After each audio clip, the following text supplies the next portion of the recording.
Hello guys, ఒకవేళ మీరు student అయినా లేదా ఫ్రీలాన్సర్ అయినా లేదా మీరు ఒక ఐటీ జాబ్ చేస్తున్నా, మీరు కనుక ఏ ఇంజనీరింగ్ నేర్చుకుందాం అనుకున్నా కానీ, లేదా ఏ ఇంజనీరింగ్లోకి షిఫ్ట్ అవుదాం అనుకున్నా, లేదా మీరు ఏ ఇంజనీరింగ్ స్కిల్స్ని ఇంప్రూవ్ చేసుకోవాలనుకున్నా, మీరు ఒక ఏ ఇంజనీర్ కావాలనుకుంటే ఈ వీడియో అయితే పక్కా మీకోసమే. ఈ వీడియోని అయితే స్కిప్ చేయకుండా ఎండ్ దాకా చూడండి, ఎందుకంటే నా 1.5 ఇయర్స్ ఆఫ్ ఏ ఇంజనీర్ ఎక్స్పీరియన్స్తో మీకు ఈ రోడ్ మ్యాప్ అయితే క్లియర్గా ఎక్స్ప్లెయిన్ చేస్తాను. సో వీడియోని అయితే ఎండ్ దాకా చూడండి. సో నేను ఇక్కడైతే రోడ్ మ్యాప్ డాటా సెర్చ్ వల్ల ఏ ఇంజనీర్ రోడ్ మ్యాప్ ని ప్రిఫర్ చేస్తాను. ఇది జస్ట్ ఏ ఇంజనీర్ కే కాదు, ఒకవేళ మీరు క్లౌడ్ డెవాప్స్ ఏవైనా కానీ వీళ్ళ రోడ్ మ్యాప్స్ చాలా బాగుంటాయి. సో నా సజెషన్ వచ్చేసరికి road map data search AI engineer road map. So ఇక్కడ ఫస్ట్ వచ్చేసరికి ఏ ఇంజనీర్ ఇంట్రడక్షన్. సో ఈ ఇంట్రడక్షన్ లో మీరు ఏ ఇంజనీర్ అంటే ఏంటి, వాళ్ళ రోల్స్ అండ్ రెస్పాన్సిబిలిటీస్ ఏంటి, ఇంపాక్ట్ అండ్ ప్రొడక్ట్ డెవలప్మెంట్ ఏంటి, AI engineer versus ML engineer difference ఏంటి, ఈ 4 ఉంటాయి ఇంట్రడక్షన్. నేను already AI engineer versus ML engineer మీద ఆల్రెడీ వీడియో చేశాను, నా ఛానల్లో ఉంది, చెక్ చేయండి. సో ఏ ఇంజనీర్ అంటే ఎవరు, లైక్ ఏ ఇంజనీర్ అంటే ఆల్రెడీ ఉన్న మోడల్స్ ని ఫైన్ ట్యూన్ చేయటం, లేదా వాటి మీద ర్యాగ్ అప్లికేషన్స్ బిల్డ్ చేయటం, లేదా like different different open APIs లేదా ఏమైనా ఏపీఐస్ యూజ్ చేసి ఏమన్నా ప్రొడక్ట్స్ క్రియేట్ చేయటం, ఇలాంటివన్నీ చేసేవాళ్ళు ఏ ఇంజనీర్ అంటే. ఇవి మట్టుకే లిమిటెడ్ కాదు, లైక్ ఇవి కూడా కొన్ని వాళ్ళు చేసే ప్రొడక్ట్స్ కానీ ఏవైనా కానీ like it's not limited to that అనమాట, లైక్ ఇంకా ఏమైనా క్రియేట్ చేయొచ్చు. సో బేసిక్ గా వాళ్ళ రోల్స్ రెస్పాన్సిబిలిటీస్ రెగ్యులర్ గా ఇలానే ఉంటాయి, లైక్ ఎల్ఎల్ఎంస్ తో వర్క్ చేయటం, మనకి ఓపెన్ ఏఐ కానీ లేదా క్లౌడ్ కానీ ఇలాంటి ఎల్ఎల్ఎంస్ తో వర్క్ చేయటం, ఉమ్, లేదా ఏమన్నా టాప్ ఆఫ్ ఆ ఎల్ఎల్ఎంస్ ని బేస్ గా యూజ్ చేసుకొని దాని మీద ఏమైనా ప్రొడక్ట్స్ బిల్డ్ చేయటం, ఇలాంటివన్నీ వాళ్ళ రోల్స్ అండ్ రెస్పాన్సిబిలిటీస్ ఉంటాయి. సో ఇంపాక్ట్ ఎలా ఉంటది AI engineer versus ML engineer. So ఇదైతే వచ్చేసరికి ఇంట్రడక్షన్. దీంట్లో మీరు మేజర్ గా తెలుసుకోవాల్సింది అంటే ఏ ఇంజనీర్ వర్క్ ఎలా ఉంటది, వాళ్ళ రోల్స్ రెస్పాన్సిబిలిటీస్ ఏంటి, అంతేకాకుండా ఏ ఇంజనీర్ కి ఎంఎల్ ఇంజనీర్ కి డిఫరెన్స్ ఏంటని చెప్పి మీరు తెలుసుకోవాల్సి ఉంటుంది. తర్వాత నెక్స్ట్ సెక్షన్ వచ్చేసరికి వర్కింగ్ విత్ ఎల్ఎల్ఎంస్. సో ఇది చాలా important concept, working with LLMs. ఇక్కడ మీరు ఎల్ఎల్ఎం ఎలా వర్క్ అవుతుందని చెప్పి నేర్చుకోవాలి. సో ఇక్కడ మీకైతే చాలా ఇచ్చున్నారు. సో ఇక్కడ మీకు టోకెన్స్ అంటే ఏంటి, కాంటెక్స్ట్ అంటే ఏంటి, శాంప్లింగ్ పారామీటర్స్ అంటే ఏంటి, టెంపరేచర్, టాప్ కే, రెప్యుటేషన్ పెనాల్టీస్, ఇవన్నీ లైక్ ఎల్ఎల్ఎంస్ లో ఉండే చాలా ఎలిమెంట్స్. ఇవి ఇండివిజువల్ గా టోకెన్స్ అంటే ఏంటి, మనకి కాంటెక్స్ట్ అంటే ఏంటి, శాంపుల్ పారామీటర్స్ అంటే ఏంటి, ఇది ఒక్కొక్కటి మీరు తెలుసుకోవాల్సి ఉంటుంది. తర్వాత ఇక్కడ ఏఐకి ఏజీఐకి డిఫరెన్స్ ఏంటో మీరు తెలుసుకోవాలి. తర్వాత ఈ లార్జ్ లాంగ్వేజ్ మోడల్ అంటే ఏంటి, ఈ లార్జ్ లాంగ్వేజ్ మోడల్ అంటే మీకు సింపుల్ గా ఎక్స్ప్లెయిన్ చేయాలంటే ఒక ప్రిడిక్షన్ సిస్టమ్ అనుకోండి, ఒక ఎల్ఎల్ఎం అంటే.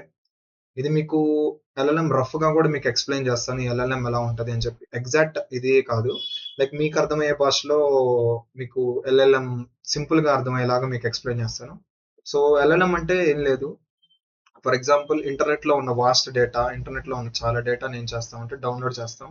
ఆ ఇంటర్నెట్ లో ఉన్న డేటాని డౌన్లోడ్ చేసి ఆ డేటాని ఏంటంటే టోకనైజేషన్ చేస్తాం. టోకనైజేషన్ అంటే మీరు అజ్యూమ్ చేసుకోండి, for example Ramu is a good boy ఉంది. Ramu is a good boy మనం ఎలా కన్వర్ట్ చేస్తామంటే వాటిని టోకెన్స్ లాగా 02 సంథింగ్ 5368 సంథింగ్ ఈ వర్డ్స్ అన్నిటిని టోకెన్స్ గా కన్వర్ట్ చేస్తాం. ఈ వర్డ్స్ అన్నిటిని టోకెన్ గా కన్వర్ట్ చేసిన తర్వాత మనం ఏం చేస్తామంటే తర్వాత ఒక ప్రిడిక్షన్ సిస్టమ్ పెడతాం. సో ప్రిడిక్షన్ సిస్టమ్ ఏంటంటే ఎప్పుడైతే యూజర్ మళ్ళీ సెర్చ్ చేస్తాడో ఆ సెర్చ్ చేసినప్పుడు ఈ కైండ్ ఆఫ్ ఈ ఏవైతే ఈ కన్వర్ట్ అయిన టోకెన్స్ ఉన్నాయో టోకెన్స్ మ్యాచింగ్ ప్రిడిక్షన్ ఏదైతే హై స్కోర్ ఉందో ప్రాబిలిటీ అది రిజల్ట్ గా చెప్తుంది. లైక్ ఈవెన్ ఫర్ ఎగ్జాంపుల్ మీరు చార్ట్ జీపీటీ తీసుకున్న వాట్ ఈస్ 2+2 అన్నా కానీ అది 4 అని ఆన్సర్ ఇస్తుంది, అది నథింగ్ బట్ ప్రాబిలిటీ అక్కడ. సో ఈ ఎల్ఎల్ఎం అనేది ఎలా బిల్డ్ అవుతుంది, ఎలా క్రియేట్ చేస్తారు, ఇది ఎలా వర్క్ అవుతుంది అని చెప్పి తెలుసుకోవడం చాలా ఇంపార్టెంట్. ఈ ఎంబెడింగ్స్, వెక్టర్ డిబి, ర్యాగ్ ఇవన్నీ నీకు నెక్స్ట్ ఈ రోడ్ మ్యాప్ లో ఎక్స్ప్లెయిన్ చేస్తాను. తర్వాత నెక్స్ట్ సెక్షన్ వచ్చేసరికి prompt engineering versus context engineering. So prompt engineering ఏంటి, ప్రాంప్ట్ ఇంజనీరింగ్ అంటే మన ఒక ఎల్ఎల్ఎం కి మనం చెప్పటం, లైక్ మనకి ఏం కావాలి అని చెప్పి మనం ఎక్స్ప్లెయిన్ చేసేదాన్నే ప్రాంప్ట్ ఇంజనీరింగ్ అంటారు. సో ఇక్కడ వచ్చేసరికి ఇవన్నీ techniques, zero shot, few shot, సిఓటి, ఇవన్నీ ప్రాంప్ట్ ఇంజనీరింగ్ టెక్నిక్స్, ఇవి కూడా మీకు తెలిసి ఉండాలి. అంతేకాకుండా ఇన్ఫర్ట్ ఫార్మెట్ ఏంటి, ఫంక్షన్ కాలింగ్ ఏంటి, ప్రాంప్ట్ క్యాచింగ్ అంటే ఏంటి, స్ట్రీమింగ్ ప్రాసెస్ రెస్పాన్స్ ఏంటి, సిస్టమ్ ప్రాంప్టింగ్ ఏంటి, ఇలా ఇవన్నీ ప్రాంప్ట్ ఇంజనీరింగ్ రిలేటెడ్. ఇది కాంటెక్స్ట్ ఇంజనీరింగ్ రిలేటెడ్. కాంటెక్స్ట్ అంటే మనం ఎల్ఎల్ఎం కి ఇచ్చే కాంటెక్స్ట్, లైక్ ఏదైనా ఇన్ఫర్మేషన్ అని చెప్పుకోండి, ఇన్ఫర్మేషన్ ఏదైనా మనం ఇచ్చే ఇన్ఫర్మేషన్.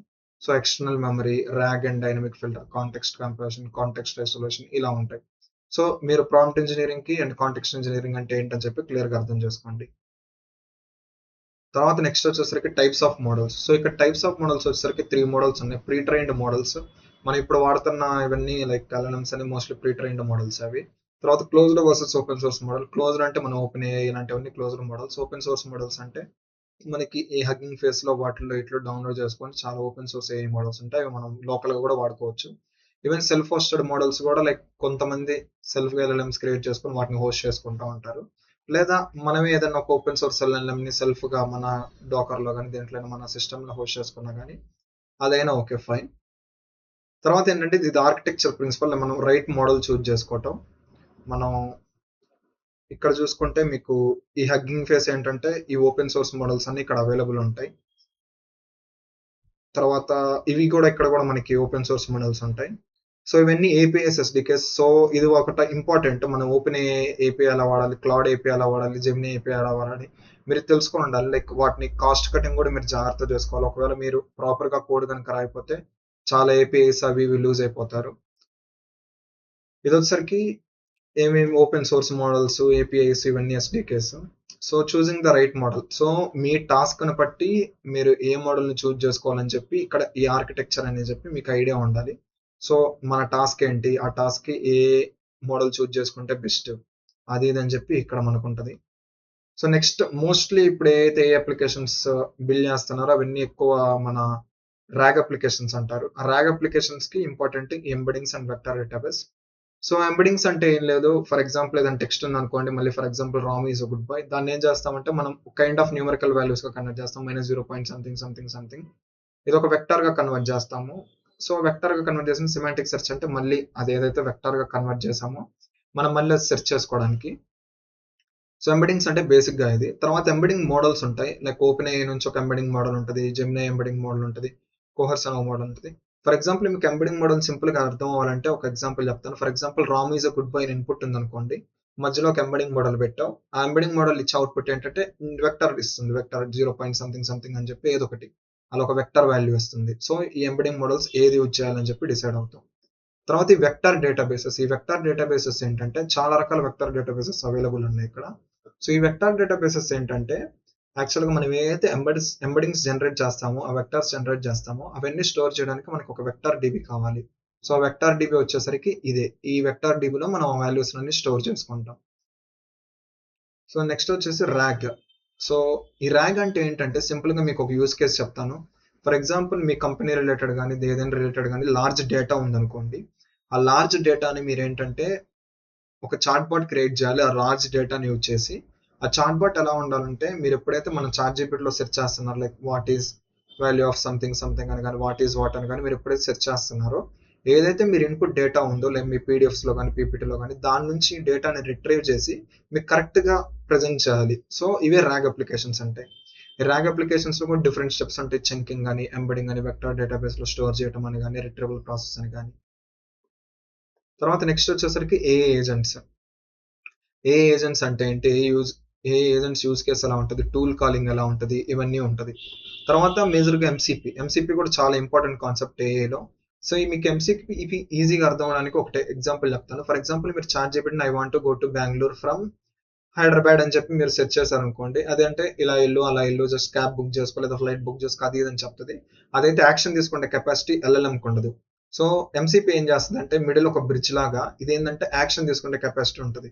సో మీరు ఎప్పుడైతే ఎంసీపీని ఒక ఎల్ఎల్ఎం కనెక్ట్ చేస్తారో, ఎప్పుడైతే సెర్చ్ చేస్తారో how to go to particular place అది కానీ ఏదైనా మీరు సెర్చ్ చేస్తారో, ఈ ఎల్ఎల్ఎంకి ఏంటంటే ఈ ఎంసీపీకి ఏంటంటే చాలా టూల్స్ ఉంటాయి. సో ఈ టూల్స్ యూజ్ చేసి ఏంటంటే సో ఈ ఫ్లైట్స్ అవైలబుల్ ఉన్నాయి, ఎప్పుడు బుక్ చేయమంటారు అది ఇది అని చెప్పి మీకు ఆప్షన్స్ వస్తుంది, మీరు అక్కడ నుంచే బుక్ చేసుకోవచ్చు. సో ఈ ఎంసీపీ అనేది ఎంసీపీ హోస్ట్ క్లయింట్ ఎలా యూజ్ చేయాలి, సర్వర్ ఎలా క్రియేట్ చేయాలి, ఈ లేయర్స్ ఎలా ఉంటాయి అది ఇది అని చెప్పి next concept. So A safety and ethics. So prompt injection attacks ఎలా తప్పించుకోవాలి, సెక్యూరిటీ ప్రైవసీ కన్సర్న్స్ ఎలా తప్పించుకోవాలి, లేదా ఏపీఎస్ అర్థం చేసుకోవటం, ఇదంతా సేఫ్టీ రిలేటెడ్. ఇది మీరు కైండ్ ఆఫ్ ఆర్కిటెక్చర్ ప్రిన్సిపల్స్ అని అనుకోవచ్చు. తర్వాత ఎల్ఎల్ఎం అబ్జర్వబిలిటీ. సో ఇది చాలా ఇంపార్టెంట్. లాగ్ చేయటం, మనకి ఎలా రిజల్ట్స్ వస్తుంది, కాస్ట్ ఎలా ఉంది, ఇవంతా ఆర్కిటెక్చర్ రిలేటెడ్ ప్రిన్సిపల్స్. తర్వాత వచ్చరికి ఎల్ఎల్ఎం ఎవాల్యూషన్స్ చేయటం అంటే ఎవాల్స్ అంటారు. మన మోడల్ ఎలా పర్ఫామ్ చేస్తుంది, మన ఎల్ఎల్ఎం ఎలా పర్ఫామ్ చేస్తుంది, ఇవంతా కైండ్ ఆఫ్ టెస్టింగ్ అనుకోండి. ఇది కూడా చాలా ఇంపార్టెంట్. తర్వాత రిగ్రెషన్ టెస్టింగ్ సేమ్ ఇలా. నెక్స్ట్ మీరు ఏంటంటే మల్టీ మోడల్ ఏ యూస్ కేస్. మల్టీ మోడల్ ఏ అంటే ఒక మోడల్ అంటే ఫర్ ఎగ్జాంపుల్ మల్టీ మోడల్ కాకుండా నార్మల్ అంటే టెక్స్ట్ ఉంటది. లేదా ఇమేజ్ ఉంటది. అలా కాకుండా మల్టీ మోడల్ అంటే ఇమేజ్, టెక్స్ట్, వీడియో ఇప్పుడు లైక్ జెమినై ఇవన్నీ గూడా లైక్ ఇమేజ్, టెక్స్ట్ అన్నీ వర్క్ అయితాయి. సో, ఇలా దీన్ని మల్టీ మోడల్ ఏఐ అంటారు. ఈ మల్టీ మోడల్ ఏఐ గురించి కూడా మీరు తెలుసుకోవాల్సి ఉంటది. ఫైనల్‌గా డెవలప్‌మెంట్ టూల్స్. ఈ డెవలప్‌మెంట్ టూల్స్‌కి ప్రెజెంట్ చాలా ట్రెండ్ అయితున్న Claude Code, Gemini, Codex, Cursor, Windsurf, ఫ్రెట్. సో, ఇదొచ్చేసరికి complete AI engineering road map. ఈ ఒక్కొక్క టాపిక్ మీద నేను ఫ్యూచర్‌లో ఎన్ని వీడియోస్ చేస్తా ఉంటాను. సో, ఆ వీడియోస్ అన్నీ మిస్ అవ్వకుండా ఉండాలంటే ఖచ్చితంగా ఈ ఛానెల్‌నయితే సబ్స్క్రైబ్ చేసుకోండి.